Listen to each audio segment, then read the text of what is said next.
歡迎光臨 Super 廚房，請點讚、分享同埋訂閱。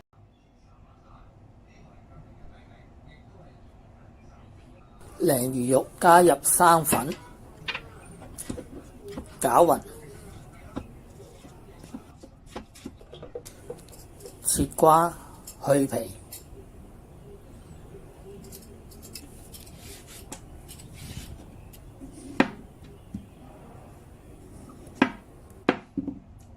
將切瓜切開一段段，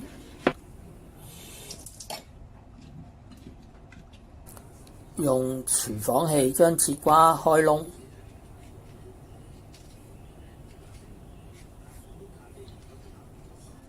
如果冇廚房器，可以用刀仔嚟開窿。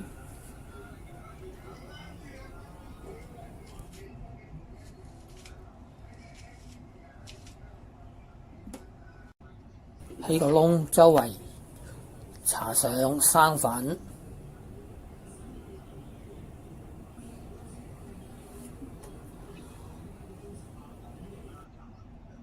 將攪完嘅鯪魚肉讓喺切瓜個窿入邊，將個切瓜填滿，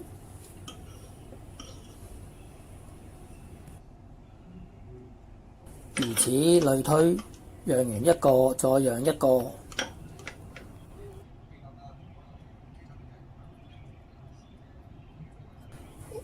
話咁快啲鯪魚肉就讓晒啦，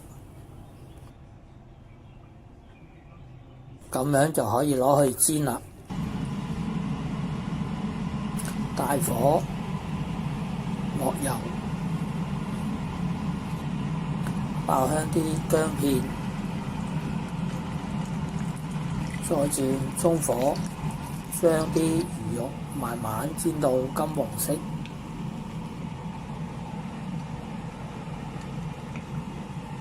見到啲魚肉煎到一邊金黃色，咁我哋就可以反轉啦。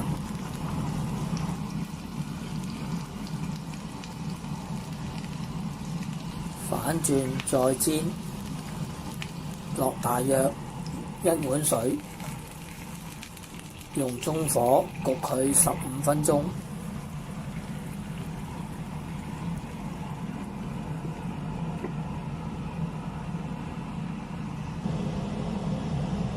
已經焗咗大約15分鐘啦，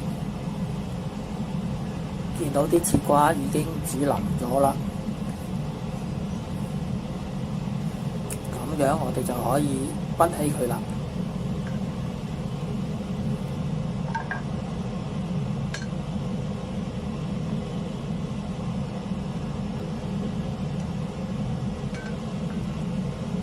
再加入豉油芡汁，咁樣呢個魚肉切瓜煲咁就完成啦。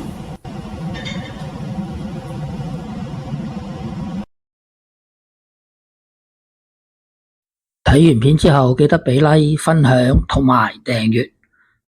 我仲有大量嘅煮餸影片，可以登入下邊 info box 參觀。